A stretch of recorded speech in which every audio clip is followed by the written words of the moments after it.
So I got with Steven yesterday, and Steven's kind of quickly becoming known as the values guy in the firm. And I thought that combined with the firm meeting that we have at 9:30 this morning, where we also go over values, and each one of our employees and also the new people should have gotten a Credo card going over our partner values. I know we're having a new one, so this is the old version of it.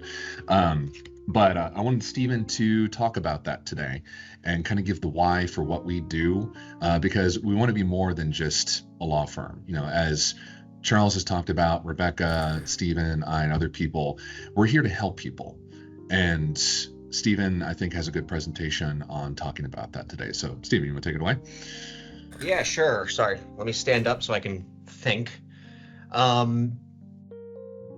Why, This is also how case reviews with him go, by the way. Like, he has to pace while we do case reviews. He can't just talk and sit at the same time. Yeah. So I suppose you guys can see a poorly drawn circle on the screen, right? All right, well, I'll shut that down in a minute.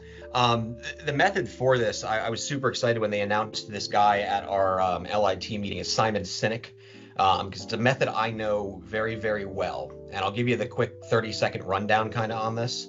Why, how, and what. What you do as a business is almost inconsequential. How you do what you do, that's pretty obvious, but why? That's the important thing. And what most people do is they go outside in, right? They go like this. And they say, we have a great product. It has all these wonderful features. Would you like to buy it? And what you should do is actually start the other way out and start with your why. This is the infamous scene from Wolf of Wall Street, sell me this pen, right? Don't tell me about the pen. Tell me about why you want the pen. Tell me about what you're selling to that person's individual personality and why that pen matches it. So before we get to the how, which is actually our values, let's start with why. And I'll stop sharing that. That's all you need to know about the circle in and out for this bit here. My why is I want to make people have a better life than I did. My parents got divorced, and it was like devastating to me. And I just want to make sure people, and kids specifically, are better off than the situation I have with my family. Charles has explained his why as, Charles, I would still love to hear exactly from you what your why is, but it's something like, people didn't respect family law. They didn't take it seriously. It wasn't a profession. It was a profession people fell into instead of wanted to do. So we wanted to bring some precision and respect to the profession.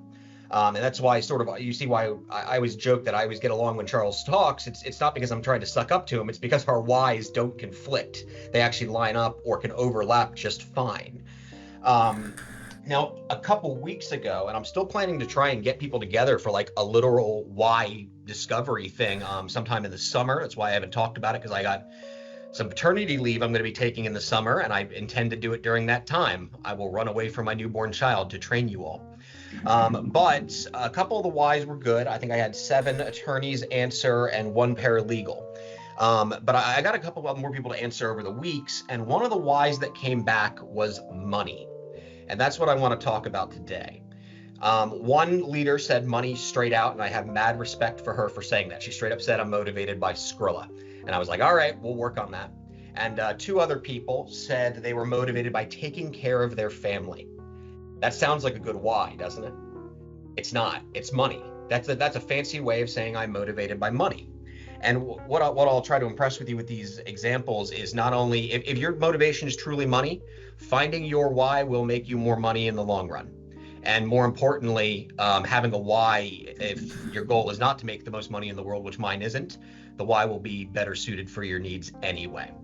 So I want to talk to you all about 2 examples of good whys. And it starts with the very work-safe topic of video games and pornography. Well, specifically special interest gentlemen's literature. I'm talking about Playboy and Hustler specifically. We'll get to the sexy topic in a moment. Let's start with video games. I play a video game called Project Diablo 2. I'm obsessed with this game. I make a YouTube channel on it. I have videos on it. I am officially a professional gamer. I make $200 a year off my YouTube. I'm a big name now. But the reason this game is so good is Diablo was a game that came out in 1999. And then 2001 for the expansion. So this is a 25-year-old game. And a bunch of enthusiasts, I mean, it was a revolutionary game for the time. It had this crazy loot system that made people just grind and grind and grind for years, sometimes to find special rare items, and people just took to it. Well, the community never really died. There's people who still play it, and there's something called a mod for video games. And this guy, Senpai, we don't know his real name. He hides his face, hides his name. We know nothing about him other than his name is Senpai something. And he actually made a mod for this.